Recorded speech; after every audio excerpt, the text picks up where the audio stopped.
মৃণাল সেন একজন বাঙালি কিংবদন্তি। আজ মৃণাল সেনের জন্মদিন। মৃণাল সেন 1923 সালের 14 মে ফরিদপুরে জন্মগ্রহণ করেন। ফরিদপুরেই কেটেছে তার শৈশব এবং কৈশোর। স্কুলের গণ্ডি পেরিয়ে তিনি চলে যান কলকাতায়। সেখানে স্কটিশ চার্চ কলেজ এবং কলকাতা বিশ্ববিদ্যালয়ে পদার্থবিদ্যায় পড়াশোনা করেন তিনি।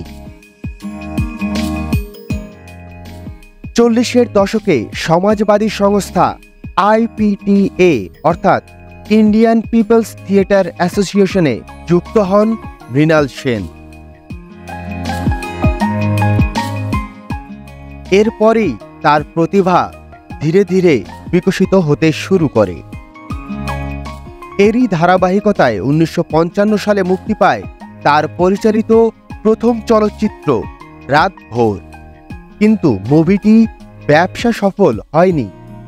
তবে তার দ্বিতীয় মুভি নীল আকাশের নিচে সমালোচকদের প্রশংসা পায় এবং তিনি প্রদীপের আলোয় চলে আসেন। তার তৃতীয় ছবি 22শে শ্রাবণ তাকে আন্তর্জাতিক পরিচিতি দেয়। এরপর আর পিছু ফিরে তাকাননি মৃণাল সেন। 1969 সালে মুক্তি পায় ভুবন সোম, যে মুভিতে অভিনয় করেছিলেন উৎপল দত্ত। অনেকের মতে এই ছবিটি মৃণাল সেনের শ্রেষ্ঠ চলচ্চিত্র।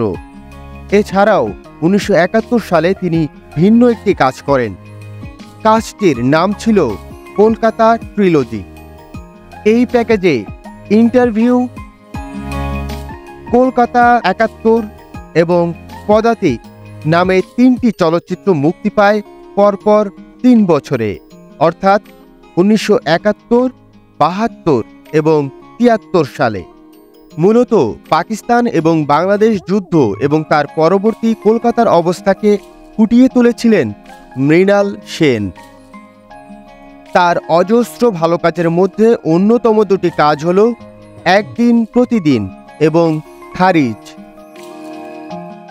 1983 সালে খারিজ মুভিটি কান চলচ্চিত্র উৎসবে বিশেষ জুরি পুরস্কার লাভ করে। এছাড়া 1943 সালের দুর্ভিক্ষ নিয়ে নির্মিত চলচ্চিত্র আকালের সন্ধানে মুক্তি পায় 1980 সালে। পরবর্তী বছরে অর্থাৎ 1981 সালে বার্লিন চলচ্চিত্র উৎসবে বিশেষ জুরি পুরস্কার লাভ করে এই মুভিটি। তার চলচ্চিত্রগুলোর মধ্যে আরও রয়েছে জেনেসিস, একদিন আচানক, মহাপৃথিবী, আমার ভুবন প্রভৃতি। এছাড়াও তিনি ছোট পর্দায় অনেক ধারাবাহিক এবং প্যাকেজ নাটক করেছেন। তার পরিচালিত হিন্দি ধারাবাহিকের মধ্যে রবিবার, দোবাহান, সালগিরা, আজনবী প্রভৃতি উল্লেখযোগ্য। তার রচিত বইয়ের সংখ্যাও নেহায়েত কম নয়। তিনি লিখেছেন অসংখ্য চিত্রনাট্য।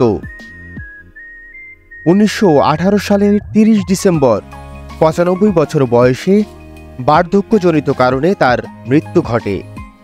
পৃথিবী থেকে হারিয়ে যায় আরও একটি উজ্জ্বল নক্ষত্র। মৃণাল সেন ছিলেন অত্যন্ত গুণী মানুষ। তার শিল্পকর্ম আজও মানুষের মনে স্থান নিয়ে রয়েছে। আজ মৃণাল সেনের জন্মদিনে এক্সট্রা মজা স্টুডিওর পক্ষ থেকে জানাই গভীর শ্রদ্ধাঞ্জলি এবং ভালোবাসা।